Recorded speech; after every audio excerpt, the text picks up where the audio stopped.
transcendent destroyer, the one gone beyond, the foe destroyer, the completely perfected, fully awakened being, perfect in knowledge and in good conduct, Sugata, knower of the world, supreme guide of human beings to be tamed, teacher of gods and human beings, to you the completely and fully awakened one, the endowed transcendent destroyer, the glorious conqueror, the subduer from the Shakya clan, I prostrate, make offerings, and go for refuge. Homage to the Supreme Buddha, homage to the Dharma refuge, homage to the great Sangha, to all three ever devout homage, to all worthy of respect, bowing with bodies as many as all realms atoms in all aspects. With supreme faith, I pay homage.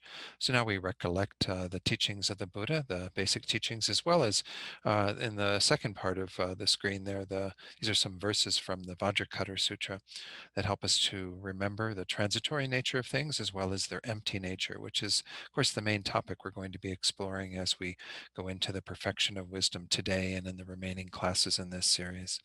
So let's bring these to mind as we recite these verses. Do not commit any non-virtuous actions. Perform only perfect virtuous actions. Subdue your mind thoroughly. This is the teaching of the Buddha. A star, a visual aberration, a flame of a lamp, an illusion, a drop of dew or a bubble, a dream, a flash of lightning, a cloud. See conditioned things as such.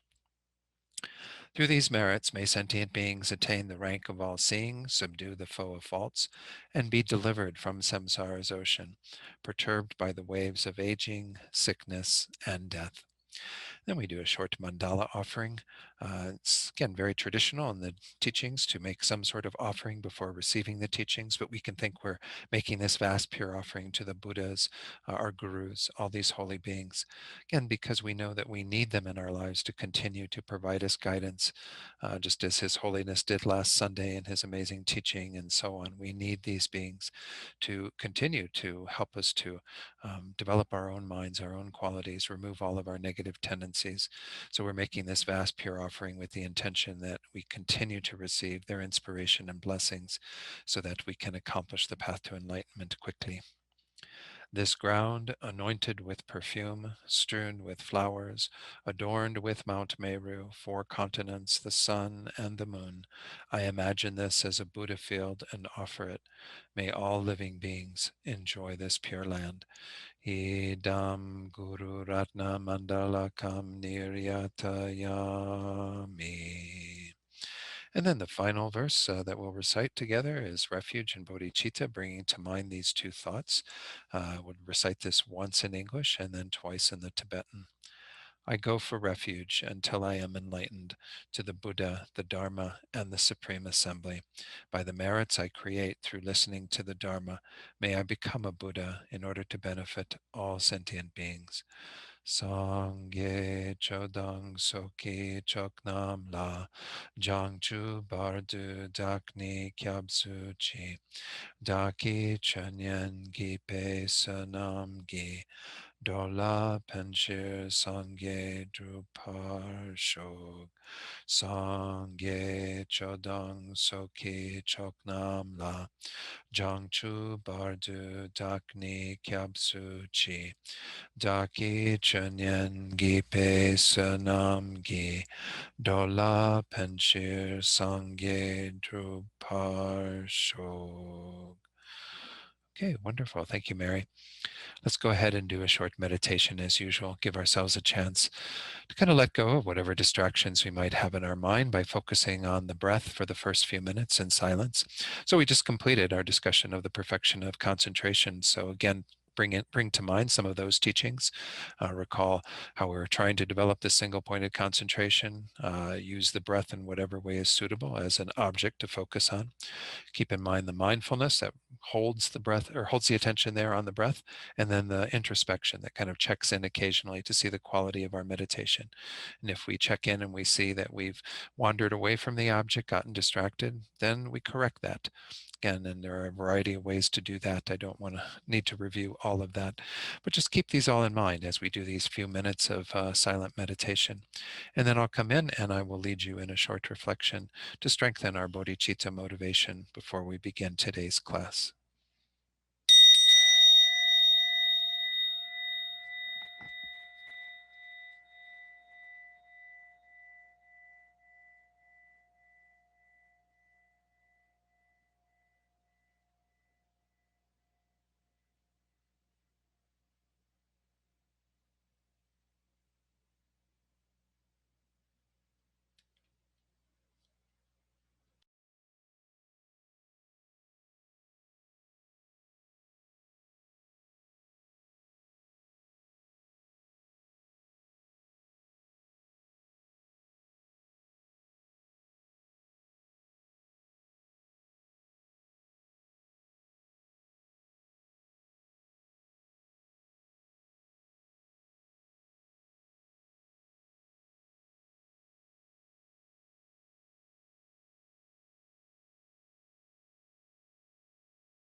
So now let's set our motivation for today's class. And recall the teaching that we hear so frequently about the bird needing the two wings to reach its destination. In the same way, we need these two branches of wisdom and compassion in order to accomplish enlightenment. We're about to undertake the study of this last perfection, the perfection of wisdom. So it is important that we assure that the other wing, the other part of the path, is strengthened as well as we begin our exploration of how to develop our wisdom to the greatest degree. And this wing of compassion, of course, is very much a part of all the other perfections we've studied so far.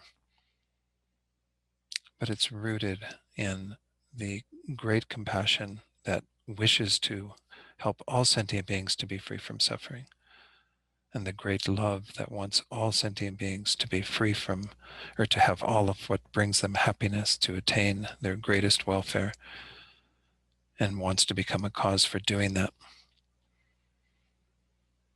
And of course, these thoughts feed into bodhicitta motivation, which is our desire to be fully dedicated to the welfare of others, and the recognition that we do have to develop ourselves to the greatest degree in order to accomplish that. So let's just take a moment to reflect on that mind of bodhicitta.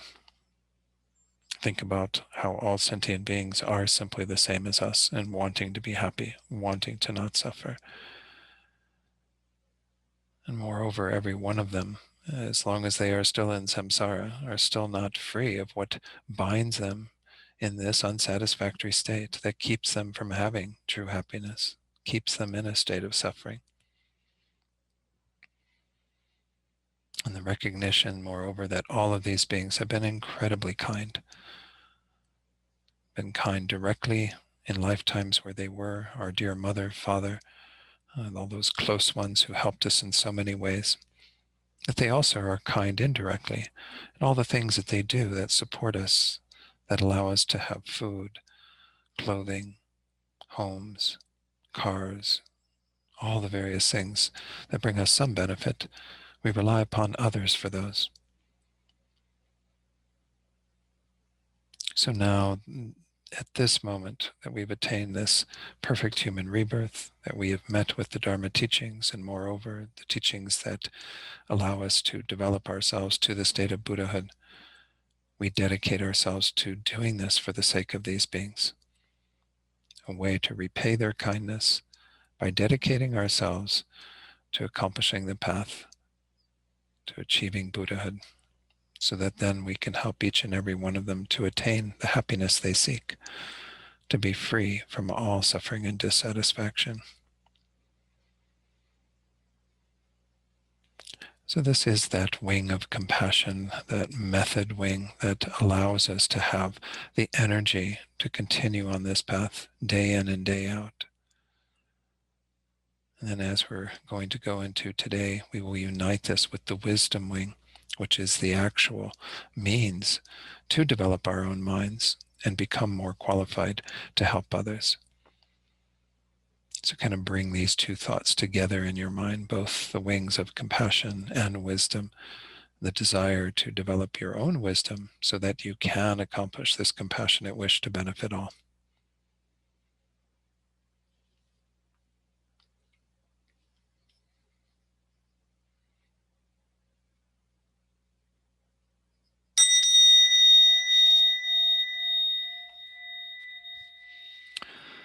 Okay, wonderful. Let's get into the perfection of wisdom. So as just a prelude to this, as I said in the motivation, we can talk about how even the first 5 perfections often are put entirely within the whole method side of things, the compassion side of things, even though, as we saw in developing our perfection of concentration, we do it primarily as a support for deepening our understanding of emptiness, which is, of course, the main way that we talk about the perfection of wisdom.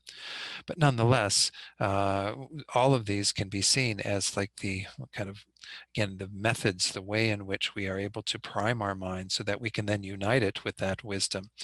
Of course, these wisdom teachings of the Buddha, especially at the deepest level when we talk about the wisdom of emptiness, are really unique to Buddhism. And we don't see them in any other tradition. And again, I'm not saying there are other aspects of Buddhist teachings that we don't see to that degree. The mind of bodhicitta, for example, that is informed by compassion and love and so on. But nonetheless, we see the roots of a lot of those things in other traditions.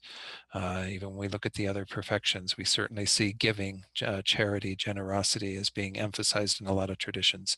Certainly morality. All spiritual traditions teach some version of morality.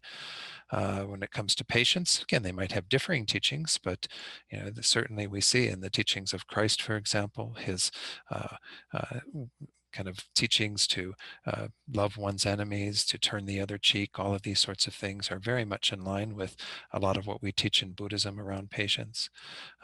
Patience is certainly a virtue that many other traditions practice. The joyous effort, the enthusiasm, well, certainly they might not teach it that directly, but all spiritual traditions call upon their practitioners to put great energy and devote themselves to the practice of that tradition. And then, as we saw with the perfection of concentration, those techniques actually come from the Vedic traditions. And certainly there's a meditative, contemplative quality to most spiritual traditions.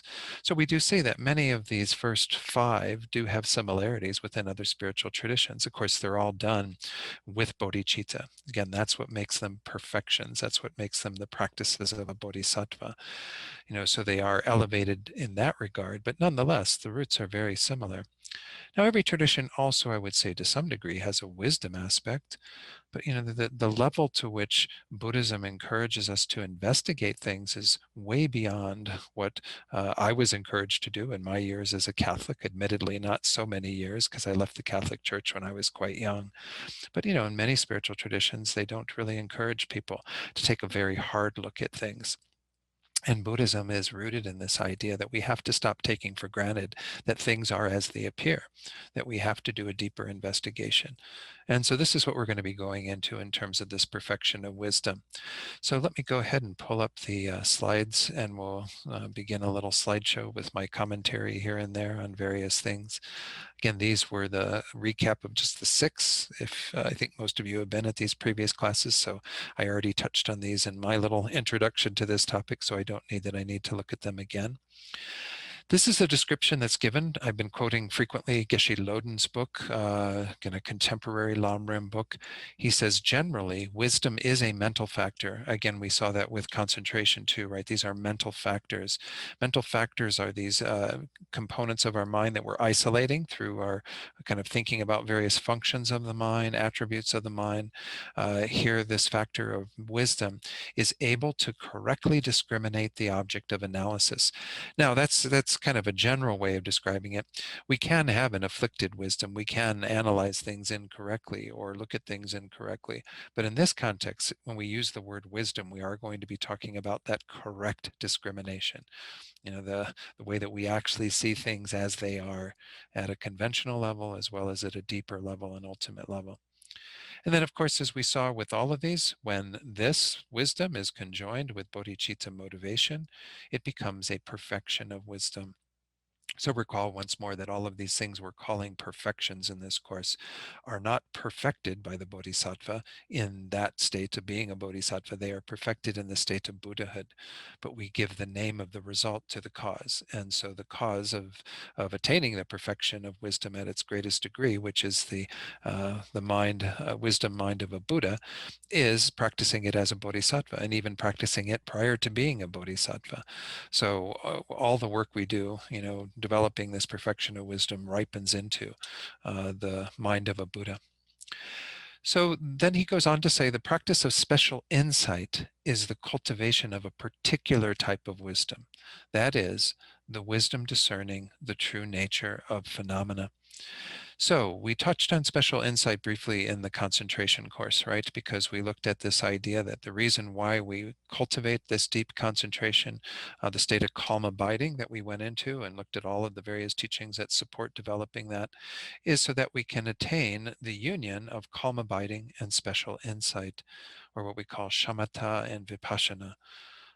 So these two aspects of kind of our meditation are very much in line with, once more, I mentioned this at the beginning of our concentration classes. These are in line with the two types of meditation we generally practice, right? We always have a stabilizing meditation, which is placing the mind on the breath or some other object. This is so that we get the mind very, very focused. Recall that in the analogy of the three higher trainings, the one that preceded all of this, morality, is the strength that the axe person has in cutting down the tree. The stability that we develop through the perfection of concentration is like the perfect aim that's hitting the same place with the axe. What we are talking about in developing wisdom in the analogy is the sharpness of the axe. If you were there and you had great strength and you had perfect aim, but the axe was dull, I've never tried this, but if you had a really, really dull axe and you were trying to chop wood or chop a tree, you know that you would be there an awful long time, because it's going to take a lot to kind of, with the dull blade, to be able to actually affect any change. But if we have very, very sharp wisdom, if the axe of our wisdom is to that fine point and we are discerning things correctly, then we can cut through the tree very, very quickly, if we have the other factors in place. Again, the strength of morality and, of course, the stability of concentration. So what we are talking about in terms of this perfection of wisdom is now uniting, because the development of special insight or vipassana does require shamatha. We can develop along the way our own understanding, especially of emptiness, which is what we are referring to here in terms of this wisdom that we're cultivating, that is special insight. It's the wisdom of emptiness. There are other aspects of wisdom, as we're going to see today, and looking at the different types of wisdom. But nonetheless, this is the one that is the crown jewel of all the Buddha's teachings, and the wisdom that goes beyond all of what is taught in other traditions. So again, this is something that we do have to kind of develop together, is our development of concentration through our stabilizing meditation, and then the development of wisdom through analyzing things, through looking at things. And even now, again, all of us should have some level of analytical meditation in our practice. We do our stabilizing meditation to bring the mind somewhat to a single point as best as we can, letting go of distraction. And then we analyze. We work with the teachings of the Buddha, analyzing the Lam Rim, all the various things. This is how we actually change the mind. And as I mentioned previously, I think in the concentration teachings, once we get to a place where we have some understanding of that wisdom, whatever it is that we're analyzing, then we go back to stabilizing on that topic that we've gotten to some ascertainment of. And that's the important part of, deepening that, is that if we don't kind of bring it deeper through focusing single pointedly on it, we're never going to be able to change our minds. But developing the wisdom, again, is done in a more discursive way. Whereas what's over here is with less discursive thought. It's about diminishing all of our distraction. But nonetheless, even though these seem like they're diametrically opposed, they can be united. So that's where we kind of left off that last course. After that, we went into the Bodhisattva vows and what have you. But one of the last teachings, of course, was on that little diagram of the monk traveling the road all the way up to the top, was then to take that mind of calm abiding and to unite it with special insight, with the sword of wisdom that was being held. So this is, again, where the context of what we're looking at in terms of the primary wisdom that we are talking about developing is the special insight that looks at the nature of reality at the deepest level, not at the purely conventional level, though our wisdom is obviously important there, but at this ultimate level, kind of getting at how do things actually exist. And as I was saying, other spiritual traditions, I don't think they go to this degree of kind of really examining the nature of reality. I mean, I think scientists probably do more to examine the nature of our physical world than what spiritual traditions perhaps do to examine, the nature of things in terms of their ontological status, their existence. So this is what the Buddha, discerned through his own wisdom, as well as all the great Buddhas of the past have come to that place where they've actually analyzed, well, how do things actually exist? So this is what we're going to be talking about throughout these 4 classes on the perfection of wisdom, and the techniques to help us to analyze and understand how it is that things actually exist. As it says there, to discern the true nature of phenomena, everything that exists. So this is the quote. For every one of these, I've been sharing the quote from Master Shantideva's 5th chapter, where he talks about how all of these perfections are perfected within our minds. They're not perfected outside of our minds. And so here's the emphasis being given by Shantideva in this verse from chapter 5. Even those who wish to obtain happiness and overcome suffering will wander with no aim if they do not comprehend the secret of the mind, the principal dharma. The secret of the mind is the emptiness that we have to realize, which we could say is the emptiness of the mind, but the emptiness of all phenomena. And this is, again, the topic we're going to be exploring. But I guess this is pointing to the fact that, once more, no matter how much we practice the other 5 perfections, no matter how much we pay attention to other conventional wisdom that the Buddha taught, we're going to keep wandering, as it says there, with no aim, if we don't ever unite that with the wisdom realizing emptiness. And this is a theme we're going to see in terms of some of what I'm presenting today, is to understand that we absolutely need that wing of wisdom, especially the wisdom that understands emptiness. So I have put together a little handout. I just went and looked at it, and something weird happened with the printing with the PDF. It's got some strange misalignment things. It's not there in the Word file, and I tried printing it again as a PDF, and I can't seem to get it to correct. But it's not, I don't think it keeps you from actually, discerning what's on there. I can actually show you what I have here, what I had shared. That should be out at the Dropbox. You'll see on the left there's some weird parentheses. It looks like the beginning of this second part where it says the ways to practice. Somehow number 2, the ways, got reprinted there. And again, it's not on my file. I don't know what is going on with the PDF. Everything else seems to be fine. It's a very, there are some weird things here. Yeah, looks like that carried over to the very bottom there. Note the anyway, I don't know what's going on with that file. I may have to redo it or something, but it's not blocking you from seeing most of the information here. So perhaps it's not so important. So let's talk about the types of wisdom, because I think this is a good sort of entry point to take a look at what we're going to mostly focus on, though obviously all of the wisdom teachings of the Buddha, can say a good portion of what the Buddha taught is about developing wisdom, is about developing a deeper understanding, again, of not just the ultimate nature of things, but the conventional nature of things. So the wisdom perceiving the ultimate is the first division, then perceiving the conventional. And then, as is usual with a lot of these teachings in the Mahayana tradition, the wisdom then that perceives how to benefit others, that knows exactly how to bring that wisdom to bear in one's kind of attending to the needs of other beings. And this is where, again, we talked about this topic previously. I haven't really touched on it so much since it was brought up. Can't remember, I think it was in the context of joyous effort, the idea of skillful means. The Buddha has perfect skillful means because the Buddha knows exactly how to benefit others. But even we as unenlightened beings can develop some attention to that. So let's take a look at each of these a little bit more deeply. The first one is the wisdom perceiving the ultimate, that is that wisdom perceiving the true meaning of emptiness, of inherent existence of self, that is the person, and phenomena, that is phenomena other than the person. So earlier in the slide you saw Geshe Loden just say phenomena. Phenomena is the broadest category of things. It's equivalent to existence, to objects of knowledge, all of those things that exist would be included in that category. But we do have a unique way of talking about self and phenomena, or the person and phenomena, in the wisdom teachings of the Buddha. And that's because we'll delineate the ignorance that is adhering or grasping at the self or the person versus the ignorance that is grasping at phenomena. They're the same misconception, as it says here, kind of conceiving the inherent existence of those things. But nonetheless, we have to delineate a different emptiness or selflessness for a number of reasons. And one of the most basic reasons is because it is due primarily to our grasping at the person, which is ourselves, to be inherently existent, that we circle in cyclic existence. I'll get into this a little bit later today. But this is this very first type of wisdom is the one that we're going to mainly talk about, because this is what is not taught in other traditions and is so important for us to develop, is the wisdom that perceives this true meaning of this term emptiness.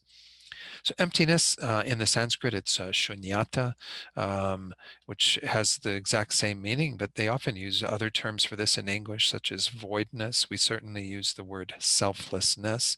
And in that context, we're talking about a fictional type of self that we impute on all phenomena as well as ourselves. And in that context, again, we're talking about refuting that sense of an inherently existent identity or self. So this word shunyata, I mean, I still use the word emptiness for it. I think it's a perfectly fine word, but we always have to, again, understand empty of something. Just like if we say, Venerable Rabin often uses a cup, and she would say, if it's a blue cup, she'd say it's empty of any redness. There's no red on the cup, right? That's what we're talking about, is we're saying that there is a quality that is lacking in regard to various things. And of course, the only reason why we would want to talk about anything being absent, not being there, is if we falsely think that it is there. Now, again, if somebody was somehow misperceiving the colors on a cup and they thought there was actually red there when there wasn't red, well, then we would have to go to the lengths of showing them that there's an emptiness of red on the cup. Otherwise, it doesn't make much sense. So we're going to get into this as well today, is why we need to realize this thing that's called the emptiness of inherent existence. It's because, of course, we are clinging to things as if they did exist inherently. If we didn't have that misconception, all the teachings on emptiness wouldn't make much sense, because they'd be showing us something that we aren't even having a problem with. If we weren't misconceiving things, we wouldn't need to be corrected in our conception. So this is just a taster for getting into the ultimate, because as I said, this is the main topic we're going to be dealing with for all 4 of these sessions on the perfection of wisdom.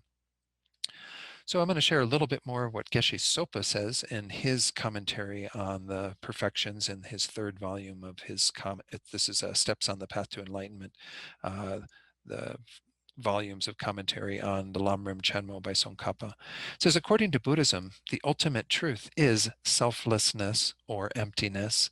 This is the teaching of Shunyata.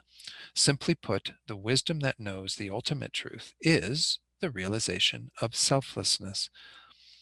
So again, when we use the word selfless or selflessness, we're talking about a particular type of self or identity that we are imagining, which is this inherent existence, thinking that things have this quality, that they have this attribute that they do not possess at all. So that's why we say they are selfless. There are times, as I said, when we use the word self, we just did that, previously on the previous screen, right? Where we talk about the inherent existence of the self there. That's the person that is the basis for looking at this selflessness. We think that the person has inherent existence, and we are refuting that idea of a self. So there is a self that exists that is the person, but the self that we talk about in terms of selflessness is the self that we are refuting, which is this inflated sense of a self, this inherently existent self. I know it's very confusing to use the same term, but nonetheless, and why I do it is because you will see it in various texts. You will see things referred to as simply the person, which means, when they'll use the word self there, and then there'll be other times when they talk about the self that is refuted, which is that inherently existent person or other phenomena, because selflessness applies to both persons and phenomena. And by self there, we mean, again, an identity that we think exists inherently from the side of whatever object, be it a person or phenomena. So again, all this, don't feel bad if you're getting confused by any of the terminology. It will become clearer as we go through, these sessions. But as Geshe Sopa is pointing out here, this ultimate truth of emptiness is the main thing to be realized by our wisdom, because it is the final truth about things that we find through deeper analysis. If we're simply analyzing things in a conventional way, a very cursory way, we can't get to that.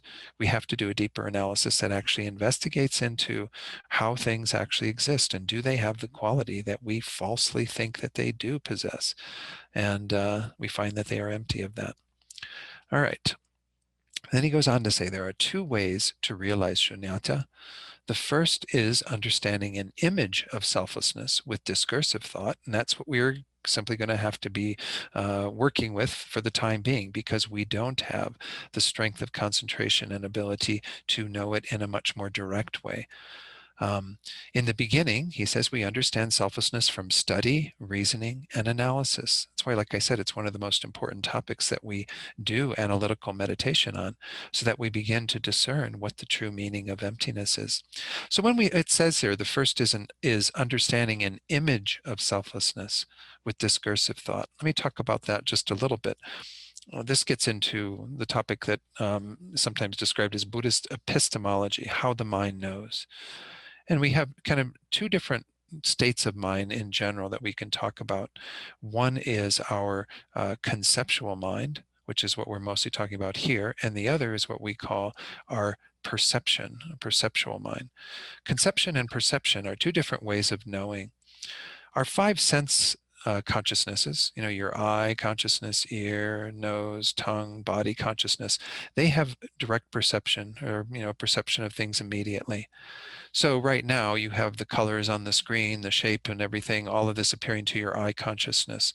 There's nothing between what is there and what the eye consciousness is receiving. That information is appearing in that raw way directly. That's what we mean by perception in terms of ways of knowing. Conception is when you begin to formulate an image of things that can often be based on what these five senses are bringing in, all the raw data that they are bringing in. But it can also formulate conceptions that go outside of the realm of our physical world, that are actually based on thought processes, analyses, reasoning, what have you. So our conceptual mind is a pretty amazing tool, but it is a bit mistaken in that it works with things purely from that idea of an image, or an image. I don't mean something simply visual. It's not, just like you take a snapshot of it and then you hold that in your mind. That can work for visual objects, but we have the ability to recall in our conceptual mind anything that is experienced by our senses, as well as, like I said, other conceptual constructs that we can actually work with. So if I ask you all to think about, sometimes I use the example of the first few notes of Beethoven's Fifth Symphony, right? Da da da da. So you're hearing it in your mind's eye, right? There's no symphony here playing. I don't have the CD on or anything, or the MP3 file, whatever. There's nothing going on that's giving you the actual raw data of those sounds, those notes. But you can bring them up to mind because you know them from having been exposed to them earlier on. Or if I ask you right now to think about the smell of a strawberry, maybe you don't even haven't had a strawberry in months, but you know the smell of a strawberry. I hope you're not allergic to strawberries, but nonetheless, you can bring that smell to mind, right? Or the smell of chocolate or taste of chocolate. We can bring those things to mind through our conceptual awareness, which is, again, a really powerful feature of our conceptual mind. But sometimes the conceptual mind gets a bit mistaken because it thinks that that image of something is the actual object. And that's the fault of conception, is that it's always working with things in an indirect way. It's working with them through an understanding of an image, an idea. A generic image is sometimes the term that they use for this. And this is simply the bounds of our conceptual mind. Our conceptual mind doesn't have the ability to bring things in that direct manner. Whereas, again, our five sense consciousnesses and some specific moments of mental consciousness are able to do that. But our conceptual mind, which is the large portion of our mental consciousness, doesn't have that ability. But nonetheless, this is, again, one of the most precious teachings in my mind of Tibetan Buddhism. I don't know all the other Buddhist traditions, but I do know that there seems to be, in the Zen tradition, a strong idea of removing conception, trying to free the mind of conception. And to some degree, we are doing that when we develop our concentration, as we did in the Perfection of Concentration teachings. We don't want all that discursiveness going on because we want the mind to be very settled. But the idea isn't to get rid of conception in its entirety, at least on the path. It's to use conception as a ladder or a tool to get us to the highest wisdom. If we don't use our conceptual mind, it's very, very hard to discern the nature of reality. And of course, the Buddha gave ample teachings about the analyses that we need to engage in to be able to bring to mind an image, an idea of what emptiness is. As I said, we can do other mental constructs as well that aren't really rooted in what we're getting through our senses. For example, the teachings on impermanence. The Buddha also said that everything that exists that is created through various causes and conditions is impermanent, meaning it changes moment by moment. Well, we can't see that with our eyes, right? If I look at the computer, I can't see that all of the little molecules and cells of it are going through a process of arising, abiding, disintegrating. Everything is getting older, what have you. Even with books, I often point to books because if you see a book on the shelf that you haven't, got down for a while, and you see how yellowed the pages have become. This is a book I bought way back in my early Dharma days in the 90s at Sentient on the Wheel of Sharp Weapons that I'm teaching for the Taoist group. And the pages are really yellowed now, but I know when I bought the book, the pages weren't that yellow. The pages are very white and crisp and what have you. Everything changes over time. Well, again, that's not something that we can discern through our eye consciousness. We just don't have the ability to see that momentary change. But through our conceptual mind, we can actually come to understand that, right? We can look at a book, 20 years down the road, 30 years down the road, and see how much it's changed. And we have to recognize that it didn't just change after that 30-year period. As soon as it turned, I looked at it, then it was changed. It was changing constantly, moment by moment, all the way to the point where I recognize the grosser changes that were going on. But the subtle change is happening all the time. Subtle impermanence is a topic that the Buddha taught that is similar to emptiness in regard to it being something we have to develop some mental construct around. We have to get an idea of what it is, an image of what it is. But it can be known in a much more direct way, just like emptiness. And this is the goal of our spiritual practice, is to actually develop our mental consciousness to the degree where we can have a direct realization of these topics. So let's go on to see what Geshe Sopa says. As he says here, first we do our reasoning, our analysis, and we begin to understand selflessness or emptiness through this image, through this idea of what it is. And as I said, this is what we're going to be stuck with to some degree until we develop calm abiding, and then have the basis for our developing the special insight together with that. And we are able to go into not just a conceptual awareness, but a direct perception. So he says here, emptiness does not appear directly to our inferential wisdom, this wisdom that we're developing through analysis. Only through meditation do we gain a direct realization of emptiness that does not depend on a mental image. So the second way of understanding the ultimate truth is that direct perception, where you no longer have a mental image. And as I said, you can understand impermanence even at that level. They say that you can have a direct realization of impermanence once you have deepened your concentration to that degree and brought in, due to prior analysis, your idea of impermanence. And eventually the idea of impermanence falls away and you know impermanence directly. That subtle impermanence, how everything is changing. It's the same with regard to emptiness. This is why we train our minds in doing all the analysis. And as I said, this is one of the most precious things about the Tibetan Buddhist teachings in my mind, is all the techniques that help us to develop a good idea of what emptiness is.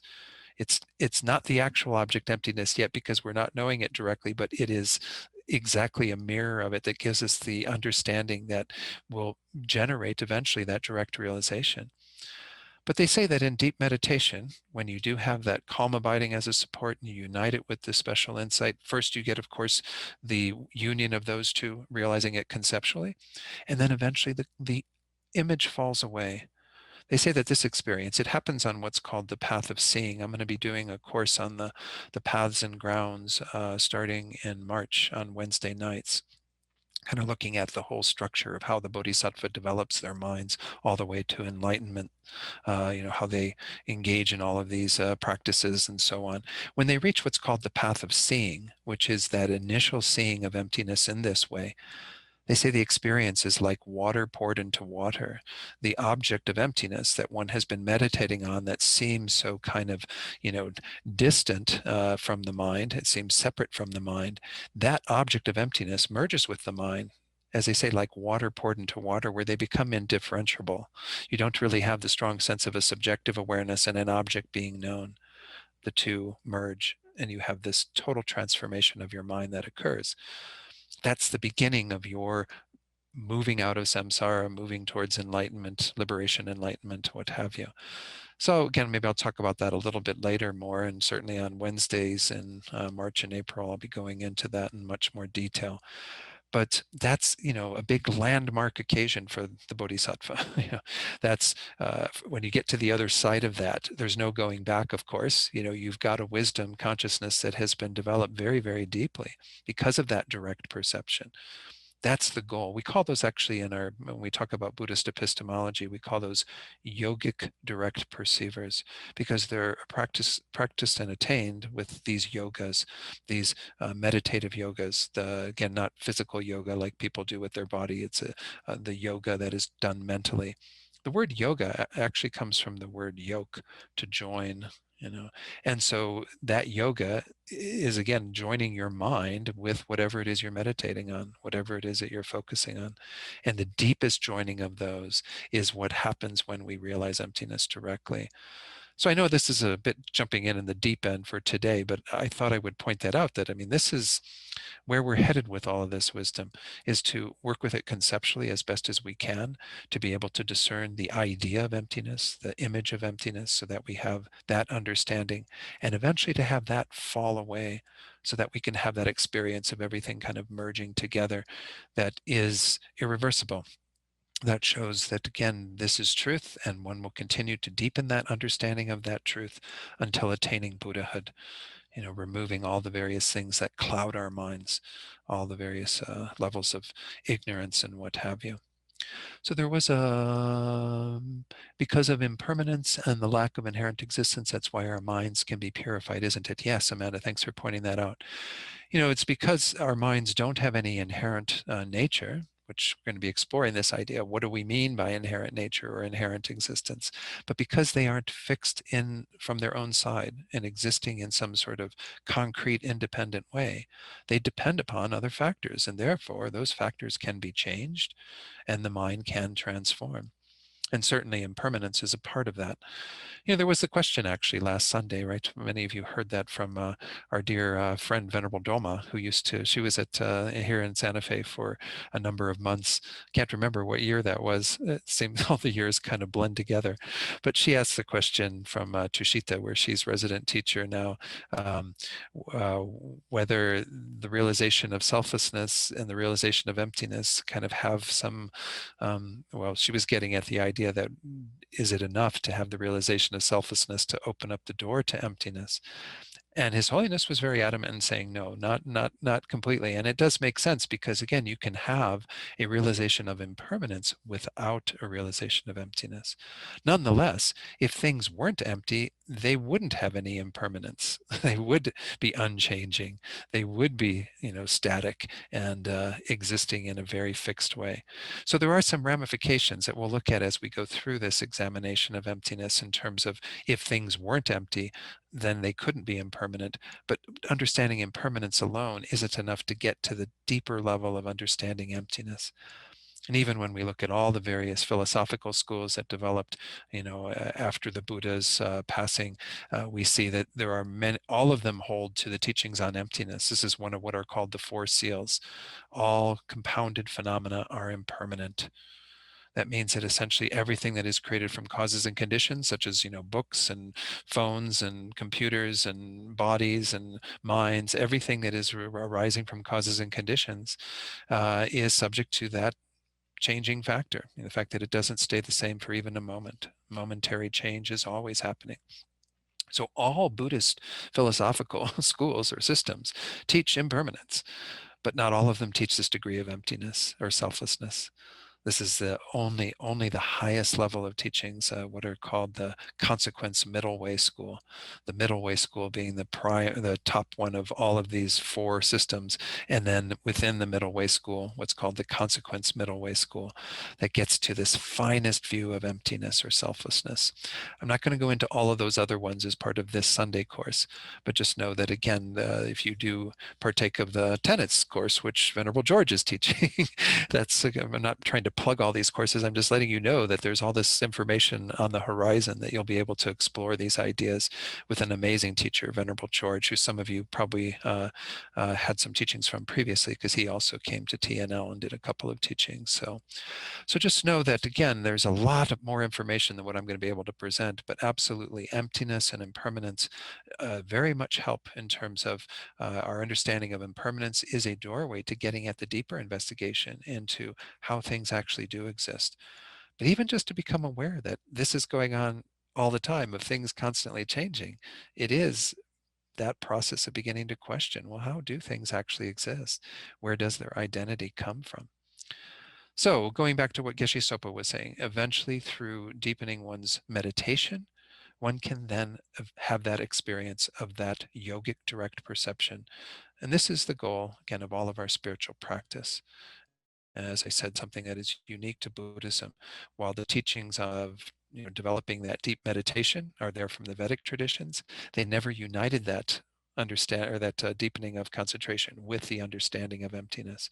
And then with those two together, that becomes a very powerful force for actually helping us to achieve all the realizations on the path all the way up to enlightenment. Okay, so going on then to the second type of wisdom. This is called the wisdom perceiving the conventional, and it has kind of a strange description in some ways because it goes into all these what are called the 5 sciences or 5 major fields of study. But we're going to talk about it in regard to those, but also talk about in general the main one, which is of course our understanding of Buddhist philosophy, or what we call the inner science. So it describes it here as the wisdom perceiving the conventional is the wisdom understanding the 5 major fields of study: grammar or language, medicine, art, various ways of working with kind of physical things, logic, grammar, and then philosophy, as well as other fields of study. He includes other fields of study because obviously, this could be our developing of conventional wisdom could go to whatever degree we'd like it to. At the time of the Buddha, these were the 5 that were emphasized as part of developing that conventional wisdom. By conventional, we mean, again, not doing the deeper investigation into how things actually exist, that again, examining their ontological status, which is what ultimate analysis does. Ultimate wisdom is trying to say, I'm not going to accept that things exist just the way they appear. I want to actually do a deeper investigation. Whereas conventional is in the realm of just simply understanding how the world works, how things do have various causal processes involved. So this is what Geshe Sopa said. He talked about them in a slightly different order. Nonetheless, I'm going to give the order here that he does. He says, wisdom differentiates phenomena through 5 sciences. The first of the 5, which actually was the last on that previous screen, philosophy, he calls it Buddhism or the inner science. The Buddhism is an inner science. It does touch on things about the world around us, but even the world around us in Buddhist terms arises from inner causes, from our own karma and so on. So it's definitely our investigation into Buddhist philosophy. So he says this means to know and actualize the stages of spiritual realization. In other words, the Lam Rim, other than, of course, the deeper investigation into emptiness, all of the other topics are involved in some way of discerning what things, how they exist, what they are, and so on. So he says it is distinguishing the internal signs of following the stages of the path from the beginning up to attaining enlightenment. So I would say, again, included in this category are all the other investigations that we do into things that are part of our Buddhist learning. From the very beginning, just to investigate into rebirth, when we start talking about having a perfect human rebirth, to get the idea through examining the nature of mind, and that mind is continuous, that it has no beginning, has no end, and therefore we are in this little segment right now that we call our human rebirth, and so on. I mean, all of these kinds of concepts that the Buddha reveals that are all in the nature of conventional reality, that are part of our path, are included in that science, the science of Buddhist philosophy. So certainly one of the main ones is the teachings on karma. Rebirth, of course, also is quite important. We're going to touch on karma a little bit later because I think it is important while we talk about wisdom to talk about how we work with that topic of developing some conviction in the law of cause and effect, because obviously this is a big one. Then, of course, we have all the other teachings that are taught, the Four Noble Truths, how the Buddha essentially laid out what our current situation is in terms of dukkha, or dissatisfaction, suffering. All of these things are part of the conventional wisdom that we need to develop, so that all of what leads up to this final part of the Lam Rim, the realization of emptiness through our discerning the nature of reality at the deepest level, it's also, that is supported by everything else we do. We do have to have that conventional wisdom that understands how things exist in an everyday way, in a worldly way. So let's go on to talk about the remaining 4. He says the second science, logic, which again was, I think, the 4th in ours, that earlier presentation, is particularly helpful if someone is confused by dogma. We can use logical reasons to prove something and show the negative consequences of a wrong view. Buddhism is very much grounded in logic, and so logic is one of these sciences that's useful to investigate. In the monasteries, they spend a lot of time understanding reasoning and logic and how to actually use the mind as this tool that can sharply get at things through reasoning, through analyzing. So again, this is just obviously another important part of our Buddhist practice as well. Whoops, sorry. The third and the fourth are on this screen. Medicine. Medical knowledge is skill in curing sickness through knowing the signs of disease and their cures. Again, some of us may not have as much of a proclivity towards studying, medicine, medical knowledge. Tibetan views of medicine are really quite interesting. I don't have that perfect knowledge of them, but based on, winds in the body, other substances, things that are going on that affect the mind and also therefore affect the body. There is this kind of integral approach to Buddhist views of the body and medicine. And that's maybe all I can say about it, but nonetheless, it is an important part of it. Why? Because then we can help others through that knowledge if we have an understanding of what's going on for them in their bodies, why disease is coming about. And you'll see some citations in many Buddhist sutras where the Buddha talks about disease, right? Like in the Golden Light Sutra, when he talks about the various elements of wind, bile, and phlegm in these various, components that put things out of whack in the body. Um, Language or grammar is important because if we cannot express what we know, our knowledge cannot help others. We depend so much upon language to be able to communicate skillfully with each other, to actually say what we want to say, to convey the meaning of the Dharma, what have you. So obviously we see its importance in our Buddhist studies and practice as well. Then he says last, this was what we called art, excuse me a moment, is the knowledge of the technology employed to make material things.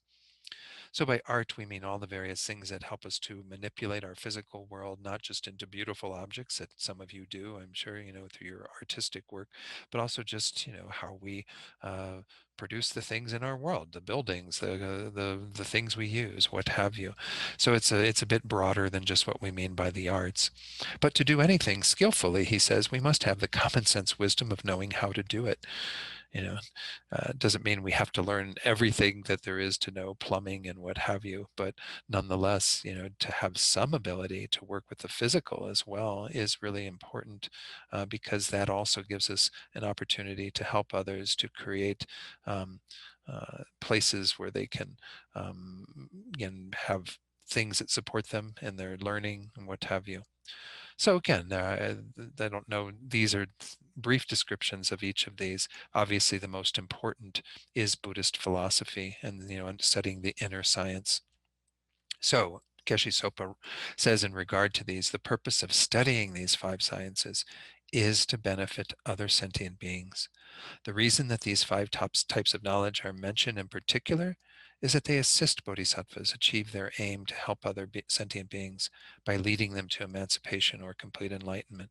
So that's the context for all of these. It's not so that you can, get a good living by having great medical knowledge. It's so that you can benefit others. And ideally, that's why people do enter into medical professions in our world, is they want to see others being cured of their illnesses and have the care that they need.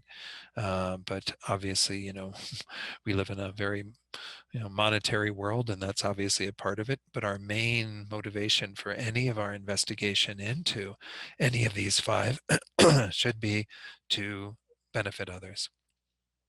All right, now the the third, which kind of is an extension of that, is the actual wisdom that perceives how to benefit others, which is the wisdom enabling you to skillfully benefit others in this and future lives. So I've got an S in there somehow. That shouldn't be there. So again, this is what I talked about earlier as being kind of our skillful means. Skillful means, or upaya, is the ability for us to know exactly how to help others in the moment. And we see how we are blocked to doing that to some degree right now, but we can develop that skill over time. So Geshe Sopa talks about this, saying, this is the wisdom of knowing how to help sentient beings attain their objectives. There are 2 general categories of goals, temporary and everlasting. But another way to put this is to say that there are goals for this life and goals for future lives. And of course, future lives means even going beyond to enlightenment, liberation, what have you. Bodhisattvas need to know how to help sentient beings in their present life with many temporal types of assistance. Again, why would we want to learn some of those inner or those sciences of medical knowledge and what have you if we didn't want to benefit them right now in this life? This is obviously a key part of our practice. There's sometimes a mistaken idea that we don't help others until we become a Buddha. Well, you can help others much more skillfully when you're a Buddha, but you can use what knowledge you have and an awareness of their situations to benefit them right now in this life. And we can see how, if you had deeper medical knowledge, for example, the knowledge that is taught in Tibetan Buddhist medicine or Tibetan medicine that gives an understanding of what's going on under the surface, you might be able to be very skillful at seeing then when other people are manifesting various states of unwellness, exactly what's going on and how to treat them, to realign the various elements in the body. This is what they do in Chinese medicine as well as other forms of, Eastern medicines, is to try to work with changing various factors so that you can develop some state of balance and equilibrium within the body. So again, this can be very, very useful, right, to benefit others in the present life. Why not? And even when we talk about philosophical teachings, you can apply those to others so that they know that the actions that they engage in are going to have ramifications on their experiences in this life as well as future lives. But everything can be geared at that first level of understanding that there's nothing stopping us from benefiting others right here, right now, providing them temporal types of assistance. Then he goes on to say, benefiting them for their future lives includes knowing how to help them avoid falling into a lower rebirth and assisting them to continue to spiritually develop so they can eventually reach complete enlightenment. So this level of wisdom, where we're helping others with their future lives, it can manifest in very simple ways as well. I mean, look at all the time and energy Rinpoche and Venerable Robina put into creating the book, How to Enjoy Death. And I think there's a new version of it out as well. They really want people to help others at the time of death, right? Which is leading into your future existence. If you have some knowledge of what's going on through the death process, of how you can help to work with people's minds as they go into that process, well, then you have an amazing ability to help shape their future lives and what will happen after death. And of course, during life, you always want to be encouraging others to attend to the law of cause and effect to the best of your ability to convey that to them. Not everybody in the world has conviction in karma, but nonetheless, we can have a great influence on people's future lives and help them to continually progress towards attaining these higher goals.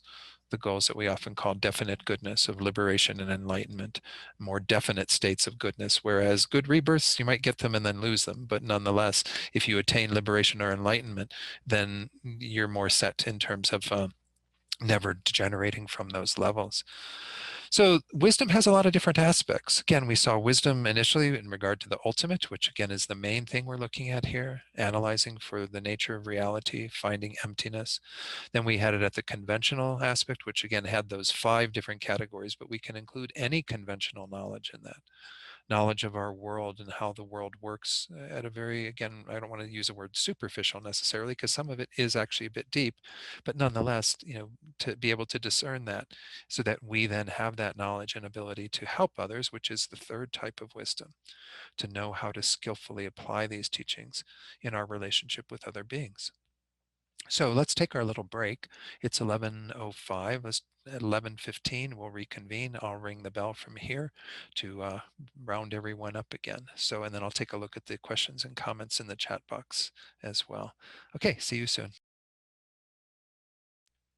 Okay, there is one question from Larry in the chat box that I don't know if I can answer. It's going to show my ignorance because I don't really have good understanding of quantum physics and what have you. It says, can much of the subtle change that I was talking about, this subtle change that's happening in everything around us that arises from causes and conditions, be explained on the mundane level by radioactive or quantum atomic decay? How would the ultimate explanation of this phenomenon differ from the mundane one that is being suggested? I just don't know. I have utter ignorance of quantum physics, and so I'm not sure in terms of what's all involved there. But if what that is describing is in the physical world, the reality of how things are changing momentarily, then it would be very much in line in it and supported by it. I don't think, again, that it's identical to it, because when we talk about impermanence here, we're talking about all things that arise from causes and conditions, even those that aren't physical, such as the mind, And the mind wouldn't be something, although I know in quantum physics, mind plays some role in terms of the subjective awareness with the object being perceived, but mind itself doesn't arise from physical causes. It arises in conjunction, certainly, with the brain and the physical aspects of this body, but in and of itself, it is a momentary phenomena, changing moment by moment, and not physical. So you wouldn't be able to talk about any atomic decay in regard to the mind, because there is nothing physical, no atoms, particles that are involved in the mental sphere. So again, the explanation in Buddhism is always that this is just the nature of things. His Holiness often points out that it's just by virtue of things coming into existence that this is their reality. It's not like there's some other factor that's involved in creating that. That it is just the very nature of things on a conventional level, all of those things that are produced from causes and conditions to have that quality of impermanence. Doesn't require kind of a third factor to play some sort of a role. So I don't know if by virtue, when he says that, if he would be negating things like radioactive atomic decay or something. I don't know. Again, I just don't have the working knowledge of that. Maybe if you feel comfortable, Larry, you could investigate that a little bit in your own kind of poking around. I looked during the break at a couple of the books that His Holiness has published around these sorts of things, but didn't see anything that kind of talks about impermanence in the context of what quantum physics has seen in terms of, or quantum science might be a better term to use, that. So I'm sorry, I can't really answer that question so well. I guess I need to bone up on my quantum studies, what have you. So let's go back to the slides and get grounded back again where we were at with these three types of wisdom and kind of what comes next in our study of this. I thought it would be useful, having looked at the various types of wisdom, to talk about the benefits of wisdom. Maybe we already know these, but I'm not going to spend a lot of time on them, but a few of the things that are pointed out. There isn't kind of a definitive list. Obviously, wisdom has a great bearing on the quality of our lives and our ability to benefit others and so on. But one of the main points that's emphasized in the Lam Rim teachings is that wisdom is the root of all good qualities for this and future lives. If we have some understanding of things, as I pointed out, even just an understanding of karma already helps you to have a fine attention to what you're doing in this life, and what you therefore can have an effect on in future lives, all the way to liberation and enlightenment. Here, Geshe Sopa says, first of all, wisdom is the root of all wholesome qualities in this and future lives. If we want good qualities in this life, we must have wisdom. This same wisdom will lead us to have superior qualities in the future.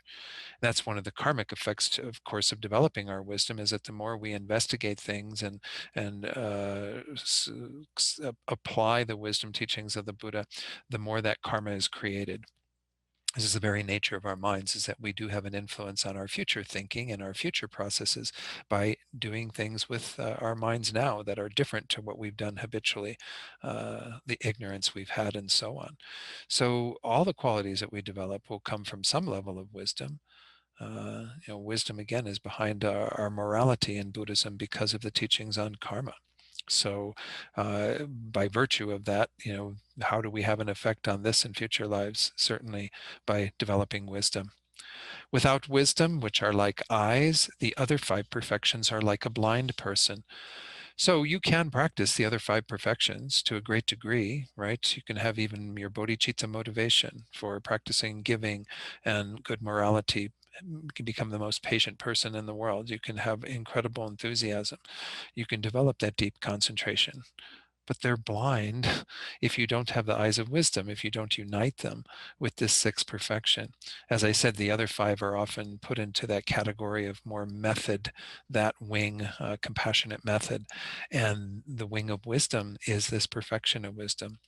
So here, Geshe Sopa says, Mahayana practitioners can think about the Bodhisattva practices in two categories: the first five perfections and wisdom. We need all six to travel to Buddhahood. And there is often that analogy that's given, that they are like, a blind person who needs these eyes. And this is where he says the first five perfections are the vehicle in which we will travel. Wisdom is the eyes we need to see the road.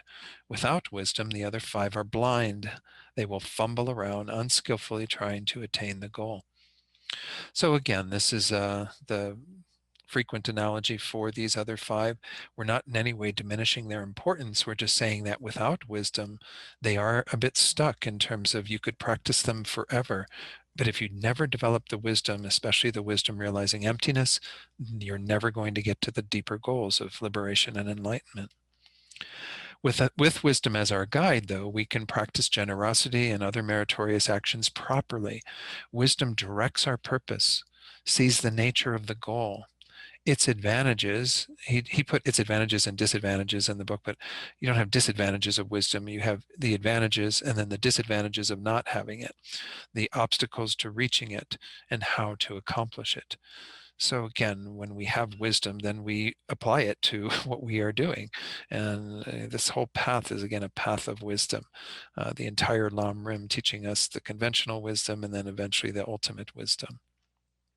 Then a third benefit that we could talk about is that wisdom is principal among what are often called the five powers that are needed on the path of virtue to attain enlightenment. We haven't introduced these five powers, but some of them, we've seen them all before. They aren't put together as a group until you see them in a presentation that's called the 37 Harmonies with Enlightenment, or what he calls here, the teachings on the 37 practices to attain enlightenment. There are five powers for the practice of virtue. They become powers at one level, and then they are also presented as another set of five as the strengths, but it's the same five. Faith, well, we talked about faith in regard to our practice of concentration. And, faith is obviously a very important aspect of our path. To have the faith that isn't blind faith, but rather faith of confidence, of conviction through seeing these teachings and the reality that it's pointing to and our engagement in them, so we develop experience. Diligence is essentially our enthusiasm, our effort, which, as we saw in the teachings on concentration, is essential to actually developing single-pointed concentration, but is important in all of our path to practice all the various things that will continue moving our minds in the direction of enlightenment. Mindfulness, concentration. Of course, these two we saw to a large degree in the teachings on concentration as well. Mindfulness, which is the non-forgetfulness that we need to have of the Buddha's teachings, as well as of what we are doing throughout our day. And concentration, the single-pointed quality that allows us to develop that deeper focus with our minds and therefore penetrate more deeply into reality. And then, of course, wisdom. Wisdom is the fifth one, and wisdom is the principal among these, Geshe Sopa says. So he just is pointing out how when we talk about any group of these amazing qualities like we have here, faith, diligence, mindfulness, concentration, wisdom, again, which is the most important? It has to be wisdom, because without wisdom, even though you have those other four, you would definitely be lacking in your ability to go to deeper levels of realization and understanding. So what I want to talk about now is the whole concept of ignorance. When we talked about joyous effort, for example, we talked about how that enthusiastic perseverance in our practice, the main obstacle is laziness, right? Laziness here being a non-virtuous state of mind that is clinging to that despondency, kind of just checking out, whatever, procrastination, or a laziness that is more attached to our worldly activities, or a laziness that is thinking that we can't possibly attain all these great accomplishments on the path. So I want to talk a bit about the opposite of wisdom, just as we talked about laziness being the opposite of our effort. And it is important that we identify what we mean by this ignorance, and we can have different levels of ignorance. I was just speaking earlier about my own ignorance of quantum physics, quantum science. Sometimes when I even look at books on it, my head just starts spinning. I don't really have the mind for that. It's just freely admit, that that's exactly what happens with me. But nonetheless, ignorance can have different features to it as well. So when we talk about ignorance, of course, we are talking here at the deepest level of ignorance, something that we have had since beginningless time. But yet it is something that can be corrected. And today in my presentation, probably the most of what I'm going to cover the rest of today is to talk a little bit about this ignorance, how it plays a role in our suffering, and also how it can be overcome with wisdom. Using some teachings that His Holiness gave in the book that's called The Dalai Lama at Harvard, which I go back to frequently because I like his explanation there about why it's possible to remove ignorance. Because when we think about it, we go, okay, I get the idea of kind of mind being continuous, that there's no beginning to mind, even though that's a pretty far out concept, right? You can't find a beginning moment anywhere. It just keeps going back and back and back and back and back with no beginning. But then if I start saying my ignorance is beginningless, that my ignorance has always been with my mind, it starts making it sound a bit like it's too embedded to ever get rid of, right? If I've had ignorance since beginningless time, how can I possibly overcome that ignorance? So that's why I do want to spend a little bit of time identifying what we mean by ignorance, as well as how it can be overcome through wisdom. Taking a slightly different approach to this topic than what I might normally do, but so this is how ignorance is often defined in the traditional texts where we look at these mental factors. It is a mental factor. It's described here as an afflicted state of unknowing brought about by the mind being unclear about the nature of such things as the Four Noble Truths, karma, the law of cause and effect, the triple gem, the Buddha, Dharma, and Sangha, and so forth. And of course, included in this would be also the nature of reality. But this is the idea is it's an afflicted state of unknowing, meaning that it is an affliction. It is something that is obscuring our minds, that is causing our minds to experience some distortion and disturbance, and it's unknowing. Now, they do go on to say about how, particularly when we talk about the ignorance that is grasping at this inherent existence, which again is the main ignorance that we're focusing on in this course, that is actually not just an unknowing, but actually a misknowing. And I'll talk about that shortly. But definitely it's an unknowing. We can say there are a lot of things that we are simply not knowing at this point, and the Buddhist path is to help us to reverse that ignorance. So even when we study something like the Four Noble Truths that's mentioned on this screen, we begin to already move away from that ignorance about it. The very first truth, as I mentioned, earlier, when we come to see that things are actually in the nature of dukkha, as the Buddha used this word to describe this unsatisfactory condition of things. Well, when we start examining this through our own analytical wisdom, we can begin to see that the Buddha is telling the truth, right? That no matter how good my conditioned life gets, no matter how many riches I have, no matter how many delicious, delightful experiences, no matter what I do within this conditioned existence, I simply cannot escape the fact of it being somewhat unsatisfactory. Yes, I mean, the more painful experiences I have are absolutely unsatisfactory, but even the good experiences I have are unsatisfactory. It all ends with death, and I go on, and all of these fleeting experiences are all just simply water under the bridge. I mean, if we begin to examine even something like the Four Noble Truths, we begin to understand how we've had an ignorance with regard to what the true nature of even our conditioned existence is, much less the deeper understanding of things. So the teachings that the Buddha gave were very much about reversing initially the coarser forms of ignorance that we have. The teachings on karma, of course, are a big one, as I mentioned earlier. I mean, most people here don't ever examine, well, why do things happen? Or they think they only happen in a very uh, evident way in terms of cause and effect. Well, why did I end up, getting, punched in the face? Because this really irritating person came up to me and punched me in the face or whatever. And maybe we even talk about the events that led to that and his upbringing and whatever happened in his childhood that led him to be a bully, blah, blah, blah, blah. I mean, we put all these like very immediate causes and conditions, that context for understanding things, but we don't go to the deeper level of investigating causes and conditions.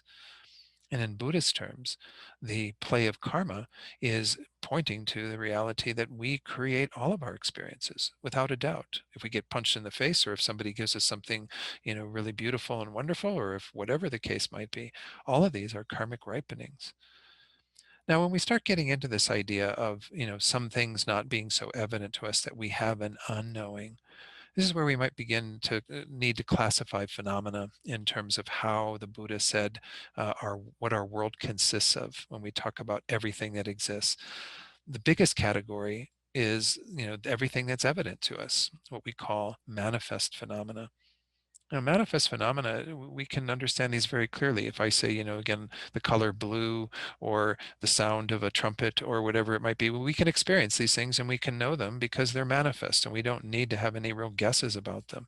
or even the kind of superficial causes that led to that person punching me in the face. That, I got into an argument with him because he wanted the parking spot that I just pulled into, and da da da da, or whatever that was the preceding things, and that's what led me to get punched in the face. But we don't see anything beyond that manifest phenomena. Everything else that the Buddha taught is falling into this kind of category of hidden phenomena. But even in hidden phenomena, we have two different levels. We have some hidden phenomena that are not so difficult to discern. We have other hidden phenomena that we we have to become a Buddha before we can really realize what's going on there. Believe it or not, karma is in that extremely hidden category, especially in terms of how it works at a very subtle level. All of the various causes and conditions that led to that person punching me in the face or whatever. I don't see all of that. And moreover, I can't really even get at all of that through reasoning or logic. To some degree, I have to rely upon beings who are more developed than I am.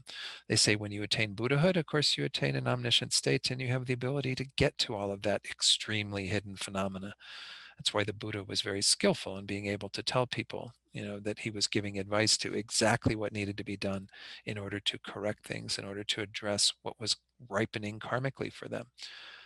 But when we talk about the other category of hidden phenomena, which are slightly hidden phenomena, this is where we have things like emptiness and impermanence, and even what the Buddha taught in the Four Noble Truths to some degree is hidden phenomena for us. But it's something we can get at through reasoning, through logic, through analysis. And that's what's comforting to me, is that emptiness isn't extremely hidden. It's not one of these things that I just go, wow, I just have to wait until I'm like way further along the path to understand. We can start understanding it now, and we can start understanding many of the Buddha's teachings now. That's why we do our analytical meditation in the Lam Rim, is to get at those things that we are ignorant of currently because they are hidden from us. That's really the whole schema for looking at this idea of these three classes of phenomena: the manifest phenomena that we can discern quite readily, the slightly hidden phenomena that it takes a little energy to get at, but we can get at those, and then the extremely hidden, which we do have to rely upon scripture or, again, more enlightened beings than ourselves to discern what's going on. We really don't have an access to that information in our current state.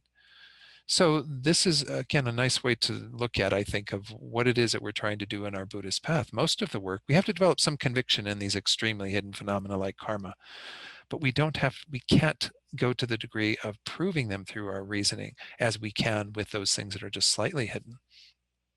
Like I said, with impermanence, we can kind of, through our own investigation, understand that, yes, this book changed over time because it was continually going through a process of, whether it was, this atomic decay or whatever we want to refer to it as, some change that was causing it to look very different some years down the road.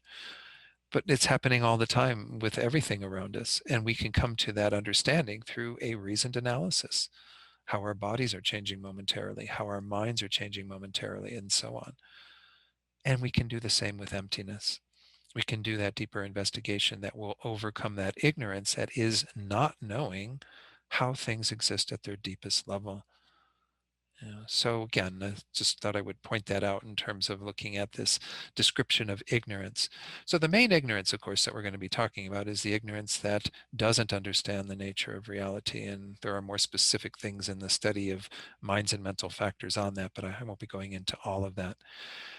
Geshe Rabten, in talking about ignorance, he continues, he says, ignorance has the function of acting as a basis and a root for all other afflictions, as well as the defiled actions, our karma.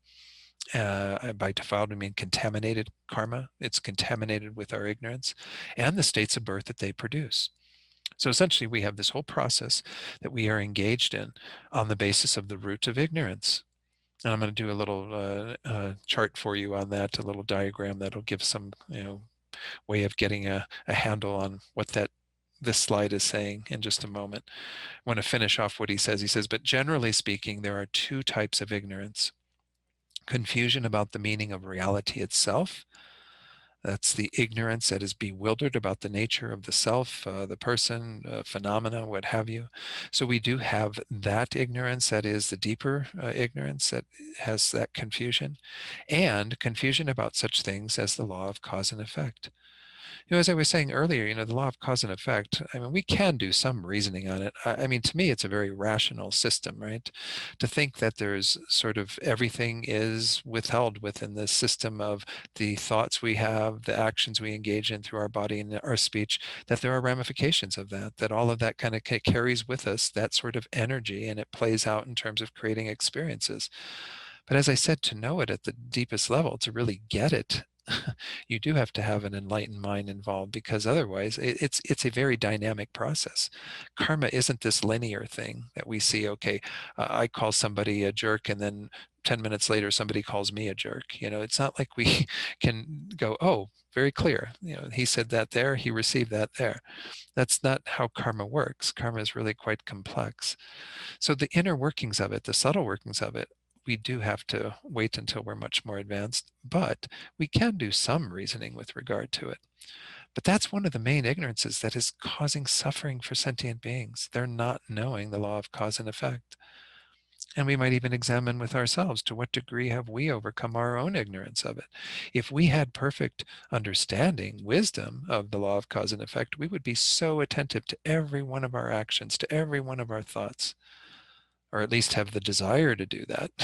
We might not be able to physically, do the actual analysis at every moment of what's going on in our minds and our actions, but we would be continually propelled by that desire to avoid any non-virtuous thought, action, deed, and to do only what is virtuous. That very simple lines that we recite at the beginning of the teachings, right?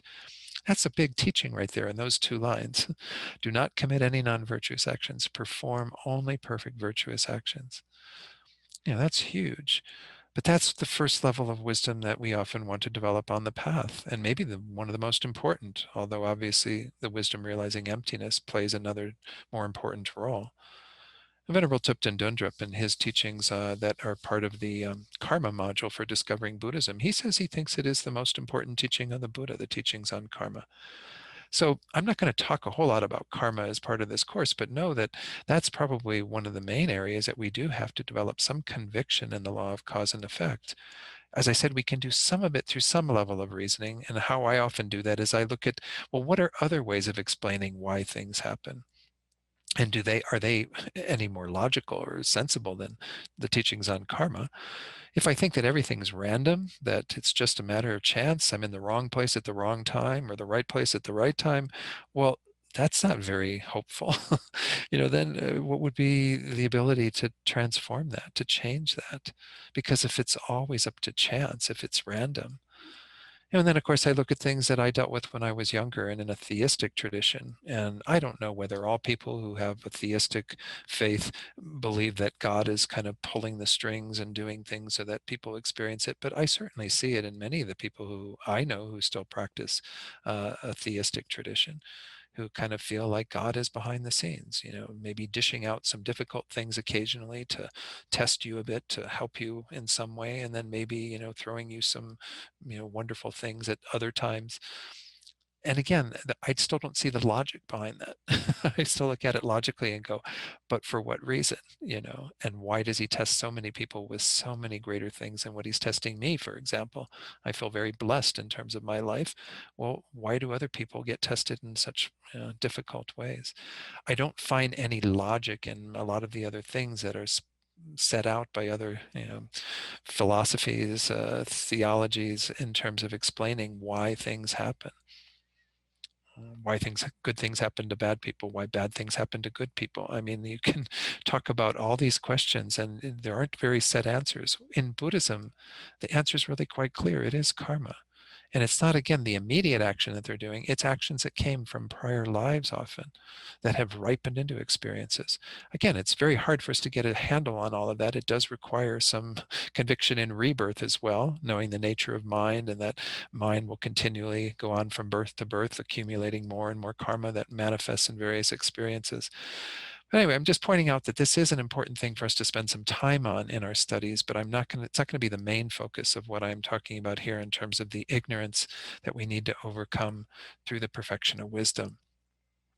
The teachings on karma are often taught way earlier on, right? They're taught in the initial scope. The person of the least capacity who just simply wants to affect their future existence. And they play a role also. This is why I think Venerable Dundrup says it's the most important teaching, because the teachings on karma play a role in the middle scope in terms of attaining enlightenment or liberation. You have to put into play the causes that will lead you there, your practice of morality, concentration, wisdom, and so on, that will eventually ripen into your liberation. But it's certainly on the great scope, what we're dealing with here in the six perfections. It's very much rooted in the teachings on karma, right? We practice all of these various things, generosity, patience, morality, because we have a conviction that our actions and what we do, they do have consequences in terms of our future experiences. Venerable Rabina often talks about using the teachings on karma as a working hypothesis. We cannot prove them. When something happens, I can't go, oh, yes, I know exactly. This is why I'm experiencing that. 3 lifetimes ago, I did this. I don't, we don't have that at our fingertips. But we can use it as a working hypothesis that if I tend to my actions, thoughts, words in the same way that the Buddha is saying, that over time, the proof is in the pudding. It should be evident to me that this is actually leading me in a more positive direction. Again, because karma is quite complex and very dynamic, as I said earlier, it's impossible to know for sure what's ripening in one's life and where it came from. But I have certainly seen that as I've been more attentive to the law of cause and effect, that it's made a huge difference in terms of my life.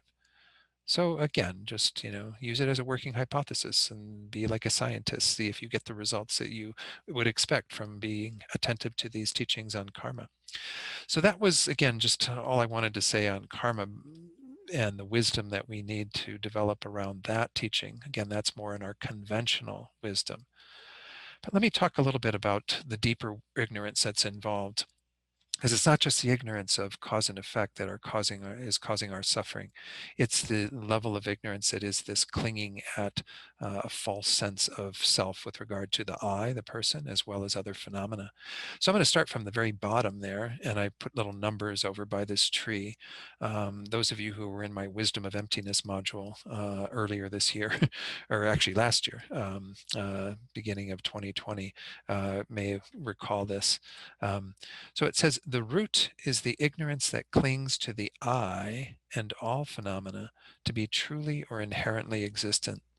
Again, this is what we are meaning by this ignorance, is that we are falsely holding the I and all phenomena, everything other than the I, that includes then everything that exists, to be truly or inherently existent.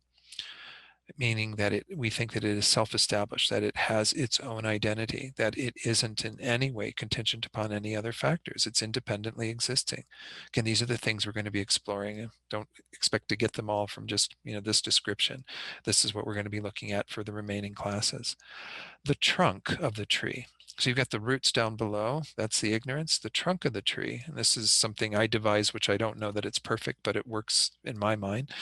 The trunk includes both the wholesome and unwholesome thoughts we cultivate within our ignorance. Of course, it also includes the neutral thoughts that aren't wholesome or unwholesome, but the ones that we mainly pay attention to in our Buddhist practice are the wholesome and the unwholesome, right? These are all the thoughts that are generated. So we have the ignorance as our foundational thought often, and out of that ignorance, we might have virtuous thoughts. We might think about being kind to somebody, but we might also have non-virtuous thoughts, which would be, I want to, punch that person in the face.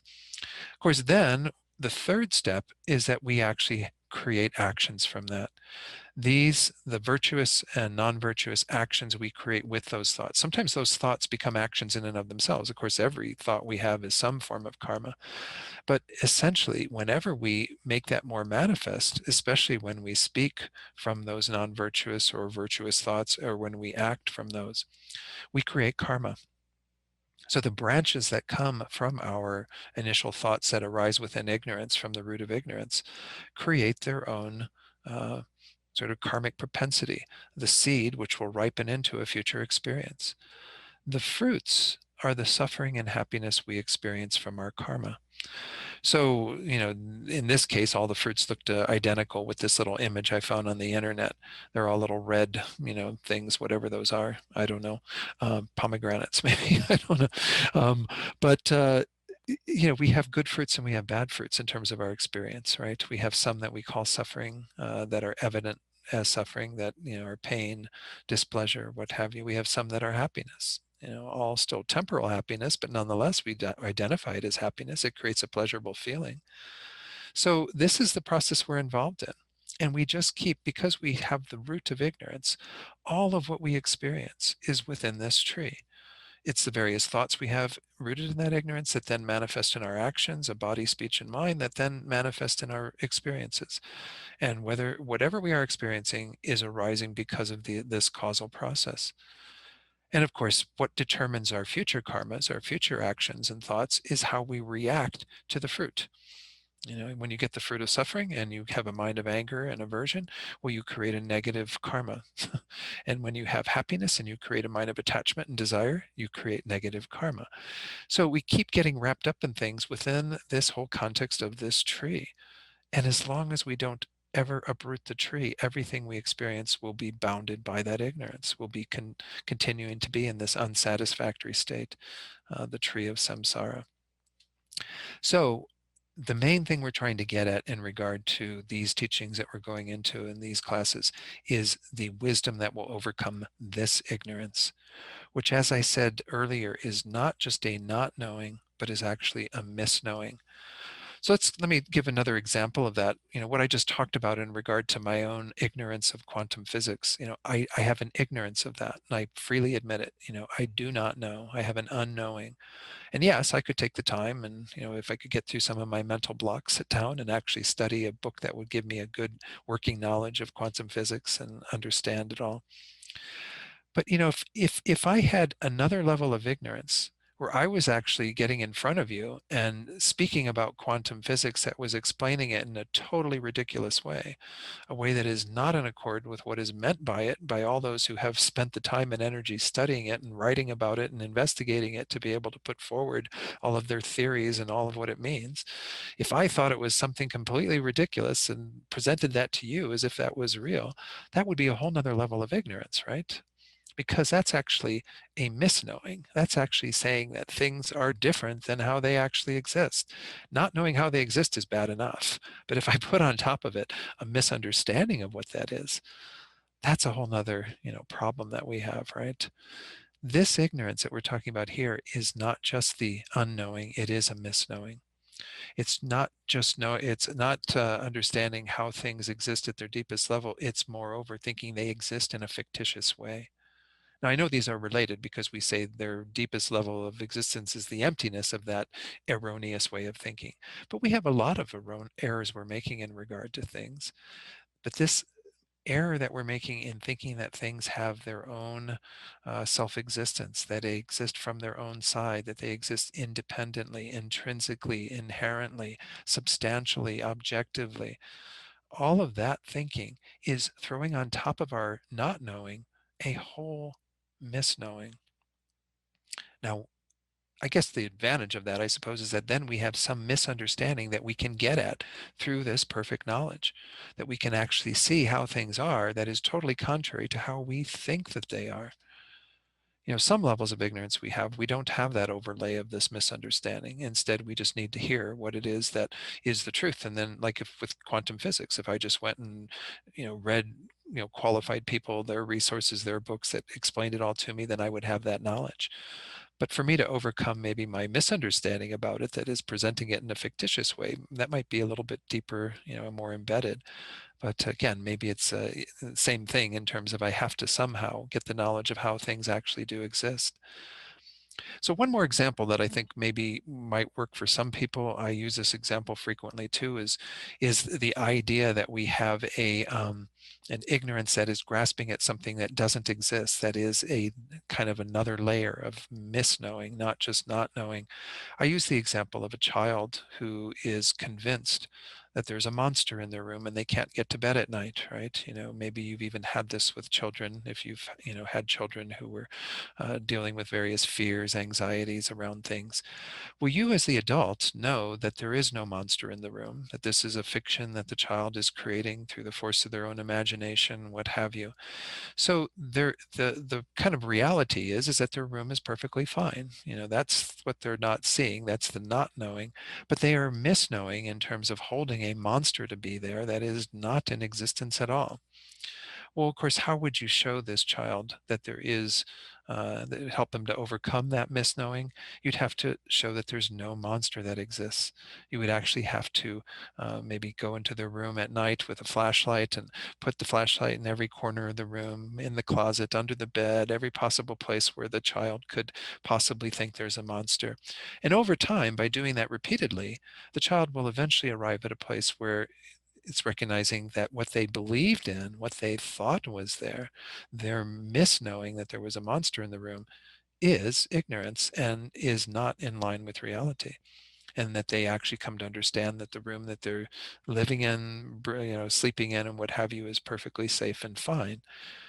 But this idea that we've got some other layer of stuff is what I'm trying to get at through these examples. Some kind of additional thing that we're layering on top. And that misknowledge, that misunderstanding can be overcome by coming to see that it doesn't exist, just like pointing the flashlight in all the various corners of the room will show eventually the child that there is no monster in the room, and they can go to bed at night and sleep peacefully because you've helped them to overcome that ignorance. So let me just talk first, just check with the screens and see, was there anything else I needed to share on this today?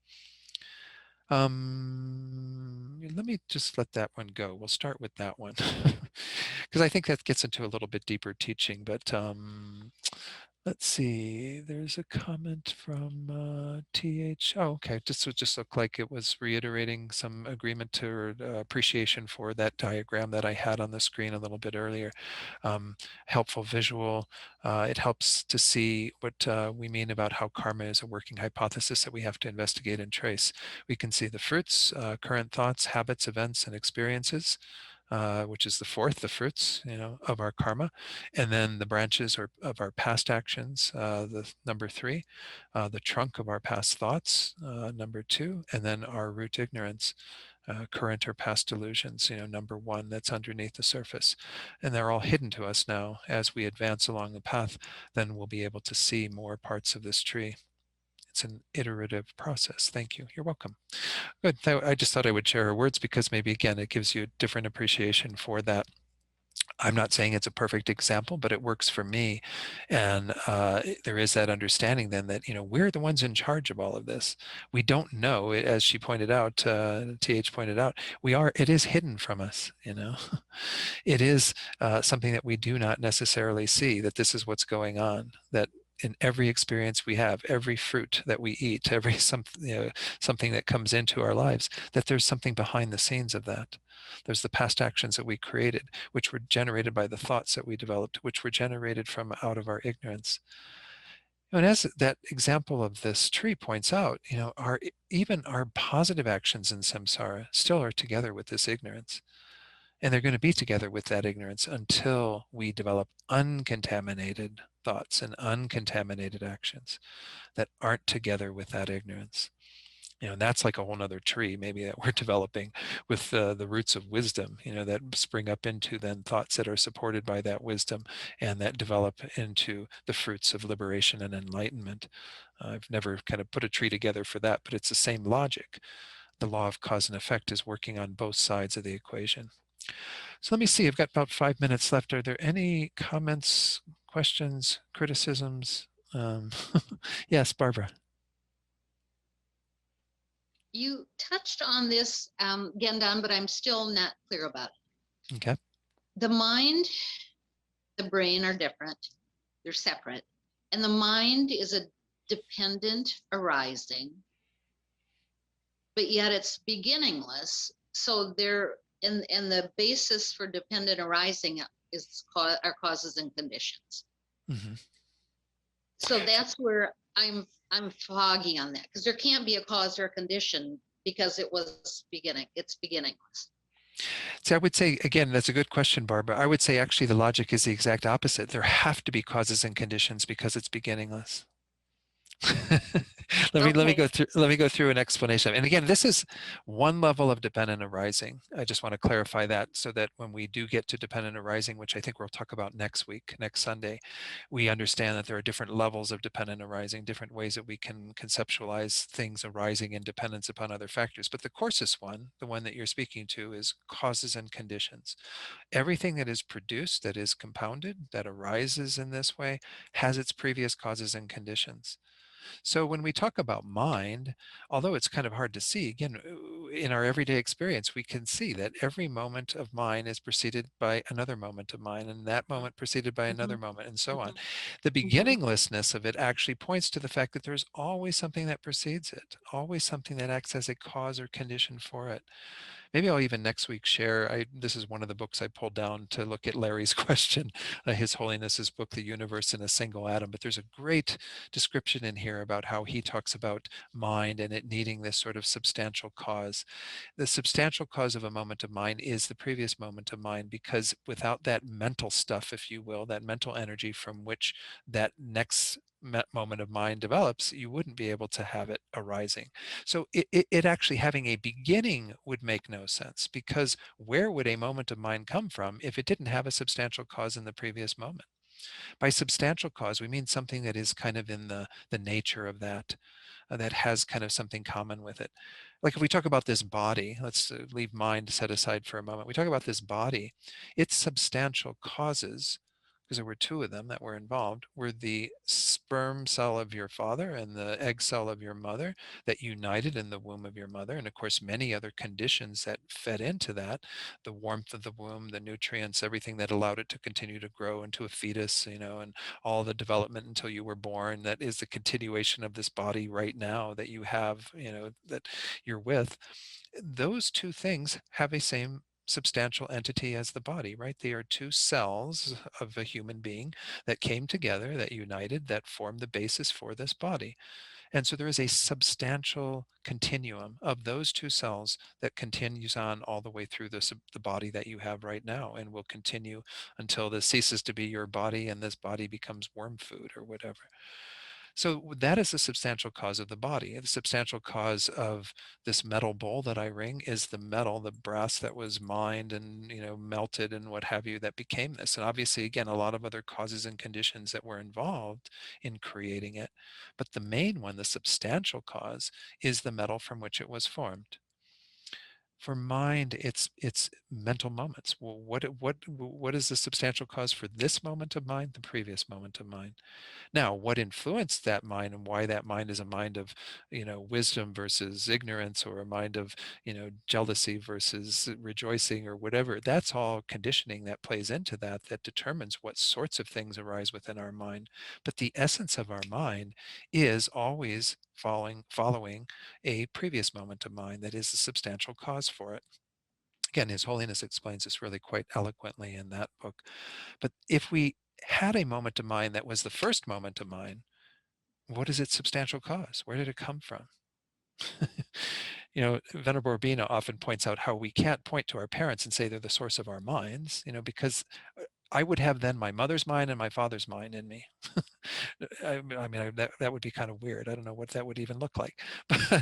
But we have our own mental continuum that unites up with this physical body. And that mental continuum carries on through this physical experience of having this body that, I refer to as Don. And then when Don's body ceases to support my consciousness, the consciousness goes on to another experience. There's always that continuity of awareness that cannot have a beginning, or else it would have arisen from nothing. It would have arisen from something totally unrelated to it.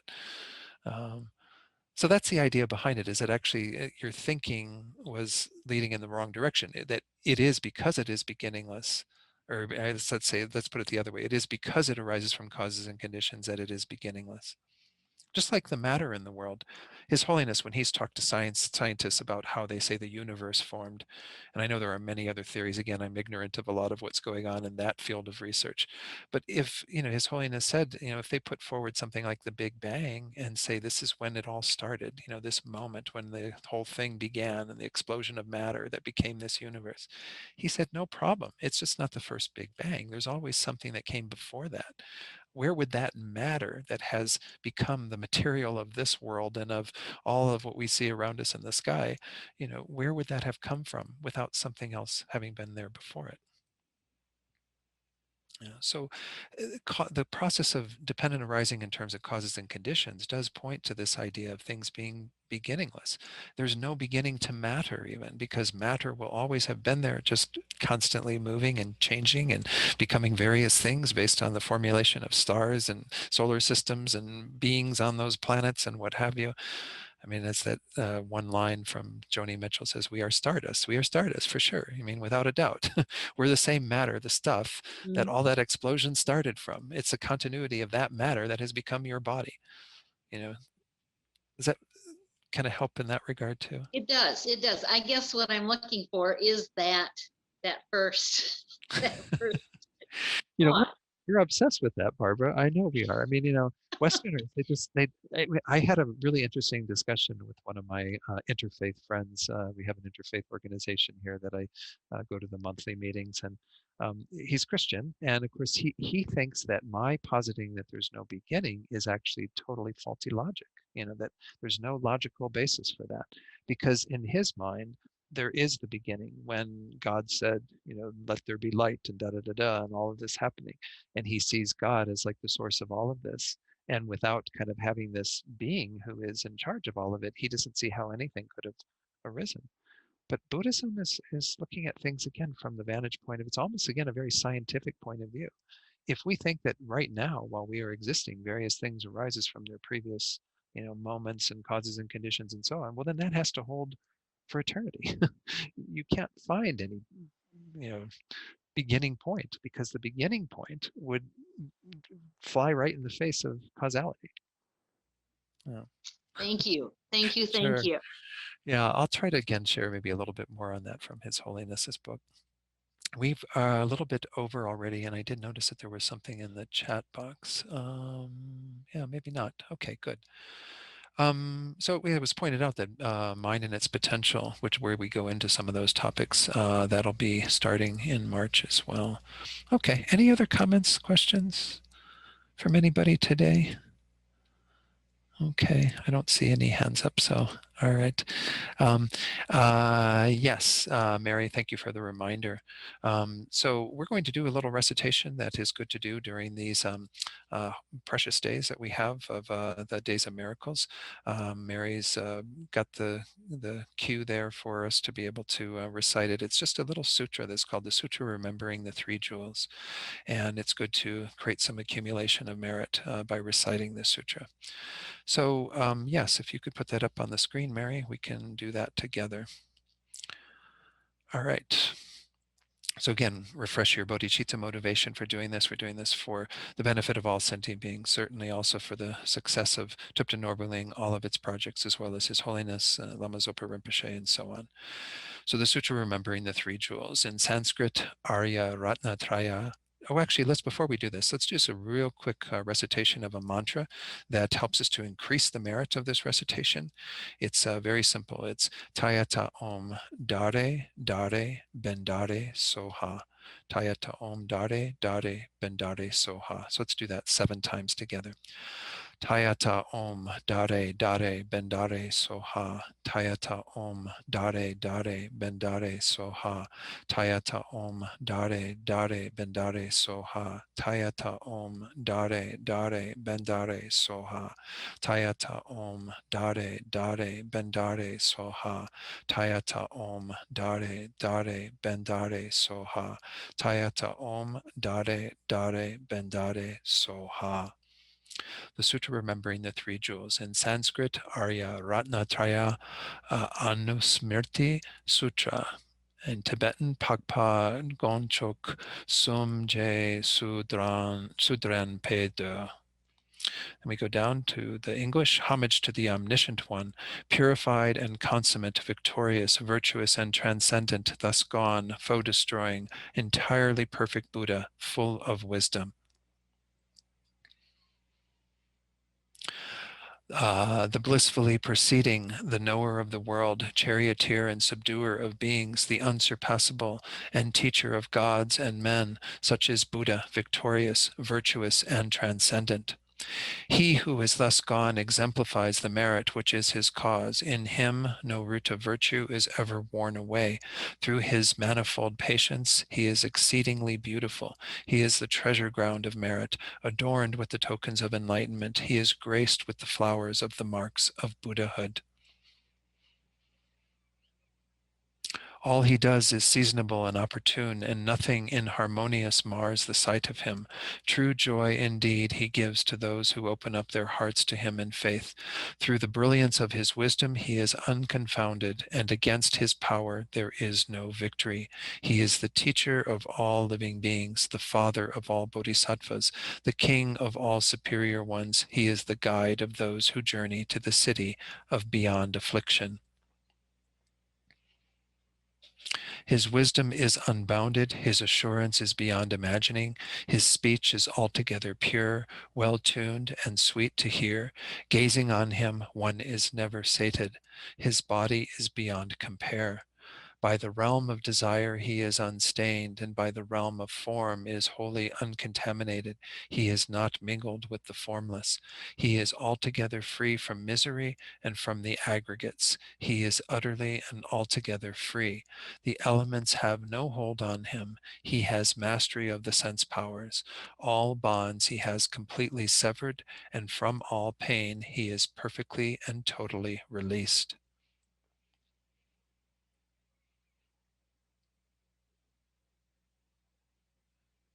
No craving does he have. He has passed beyond the stream. Perfect is his wisdom, and in the wisdom of the Buddhas past, present, and to come, he has made his dwelling. In nirvana, where all suffering is transcended, he does not abide. His abode is in the very summit of perfection, residing in that place where he perceives all living beings. Such are the sublime qualities that are the greatness of the Buddha, victorious, virtuous, and transcendent. The sacred doctrine is righteous in the outset, righteous in the middle, righteous in the end, in its meaning excellent, and in its words and syllables likewise. It is integral and unalloyed. It is all-sufficing, altogether pure and purifying. Well spoken is this Dharma by the victorious, virtuous, and transcendent. It is a perfect way of seeing and is devoid of ailment. It is perennial and leads us onward. To see this Dharma is to fulfill one's purpose. The wise will see it in it their self-cognizing wisdom. The Dharma spoken by the victorious, virtuous, and transcendent is shown to be well-tempered to the instruction and the needs of all. It drives us from samsara and causes us to go to perfect Buddhahood. It is free from contradiction, and in it all is summarized. It is totally to be relied upon. It is a cutting of the root. The Sangha of the Mahayana comprises those who have well entered, wisely entered, entered with straightforwardness and aptitude. Right it is to join our hands before them, and right to make prostration. They are the glorious field of merit. They are the perfect recipients of gifts. They are the object of offering. Everywhere and always they are the worthy object of all offering. This ends the Sublime Sutra of Remembering the Three Jewels. Thank you, Mary, for that. We can go right to the dedication prayers. Recalling again all those that we're holding in our hearts right now, those who've asked us to pray for them or for whom we've offered to pray, and all those that are on the prayer list at TNL. We dedicate for them, but also extend this out to all sentient beings as we always do, so that all will benefit from what we've done here today. May all beings everywhere, plagued by sufferings of body and mind, obtain an ocean of happiness and joy by virtue of my merits. May no living creature suffer, commit evil, or ever fall ill. May no one be afraid or belittled with a mind weighed down by depression. May the blind see forms and the deaf hear sounds. May those whose bodies are worn with toil be restored on finding repose. May the naked find clothing, the hungry find food. May the thirsty find water and delicious drinks. May the poor find wealth, those weak with sorrow find joy. May the forlorn find hope, constant happiness, and prosperity. May there be timely rains and bountiful harvests. May all medicines be effective and wholesome prayers bear fruit. May all who are sick and ill quickly be freed from their ailments. Whatever diseases there are in the world, may they never occur again. May the frightened cease to be afraid and those bound be freed. May the powerless find power, and may people think of benefiting each other. For as long as space remains, for as long as sentient beings remain, until then may I too remain to dispel the miseries of the world. Thank you. And let's go on then to our other prayers for our precious teachers. As we recite each of these, I think we're creating the causes not just for these three spiritual guides to continue to be with us with perfect health and long lives, but the same for all spiritual guides so that we and others will benefit from them in all of our lives. The wish-granting, wish-fulfilling jewel, source of every single benefit and happiness in this world. To the incomparably kind Tenzin Gyatso, I beseech, may all your holy wishes be spontaneously fulfilled. And for Rinpoche, you who uphold the subduer's moral way, who serve as the bountiful bearer of all, sustaining, preserving, and spreading Manjunath's victorious doctrine, who masterfully accomplish magnificent prayers honoring the three jewels, Savior of myself and others, your disciples, please, please live long.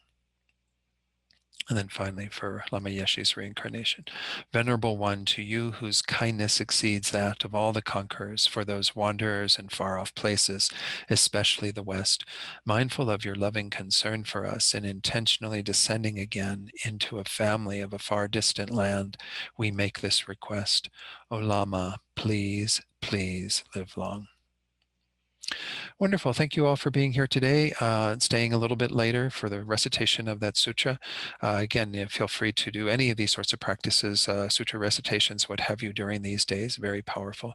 This will all culminate on February 27th, Chotro Duchen, the Day of Miracles, so that you can come together and we can do practice on that day as well. So everyone take care, stay safe, and I'll see you all again very soon. Bye-bye.